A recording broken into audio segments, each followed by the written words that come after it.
বাংলাদেশে কোথায় বাড়ি ভাই? সিরাজগঞ্জে। পা এই সমস্যা কিভাবে মালয়েশিয়াতে আসি এসে মানে কিভাবে হলো এটা? রড পড়ে গেছিল। আচ্ছা আচ্ছা, কত বছর আগে? 2014 সালে 12 ডিসেম্বর। 2014 সালে 12 ডিসেম্বর। তো মালয়েশিয়া সরকার থেকে কোনো হেল্প করে নাই আপনাকে?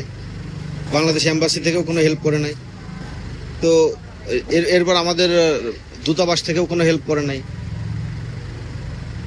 এখন যে আপনি কোনো কিছু মানে করতে পারেন না, এটা কেমন লাগে? কষ্ট লাগে না? খারাপ লাগে। এই যে মাঝে চা খাইতে দিই, খাওয়ার বলাতে এগুলো মানুষ বলে না। কত বছর ধরে তাহলে আপনি মালয়েশিয়াতে? আমি মালয়েশিয়াতে 2011 সালে 13 সালে ঢুকছিলাম। আচ্ছা 2014 সালে 12 ডিসেম্বর ছিল না, 27 ডিসেম্বর বাড়িতে যাই আবার। আচ্ছা, এই অবস্থায় বাড়িতে যাই, দীর্ঘ 10 বছর থাকার পরে আবার এনে আসি।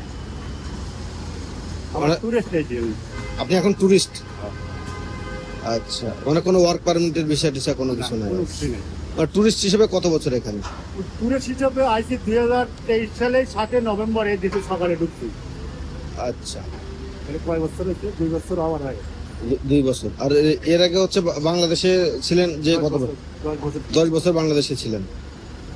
তো আপনি যে পা কাটে ফেলতে হলো, আপনি যে প্রথমে কি মানে বৈধভাবেই ঠিকই তখন কাজ করতেছিলেন?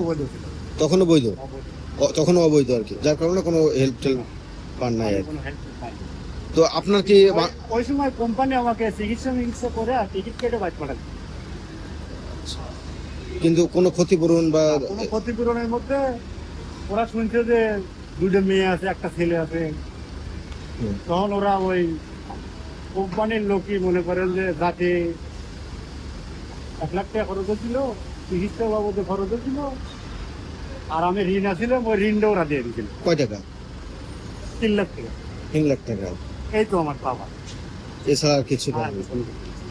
এখন এই যে মাঝের কাছে আসা খাইতেছি, আল্লাহ দিন খাওয়া। তো আপনার কাউকে উদ্দেশ্য করে কোনো কিছু বলার আছে কিনা? যারা আমার কারোর কাছে অভিযোগ নাই, আমার কাছে একমাত্র খালি অভিযোগ আল্লাহর কাছে। আল্লাহর কাছে কি কিসের অভিযোগ? আল্লাহ আমাকে অবস্থা বানাইছে না, এটা আমি নিজে হয়েছি নাকি? আল্লাহ সব পরিকল্পনাকারী না। আপনি যে আমাকে 1 টাকা দিবেন, আল্লাহর হুকুম হইব তবে আমাকে 1 টাকা দিবেন, তার আগে কি আপনি টাকা দিবেন আমার? এই তো ভাই, এদিকে তো কোটি কোটি মানুষ যেতেছে। আপনি যে করে প্রতিদিন আপনার কেমন টাকা ওঠেন?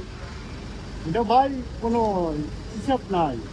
সব মিলে মাসে ধরুন কত টাকাই আপনি করতে পারেন? মাসে 1400 টাকা আমি রুম খরচ বাদ দিয়ে বুঝাতে পারি। রুম খরচ বাদ 1400 টাকায় কত টাকা হয়? এই 1400 টাকা বর্তমান একটু টাকার রেট বেশি, বর্তমানে একটু বেশি। কত টাকা হবে 1400 টাকায়? 42 টাকা।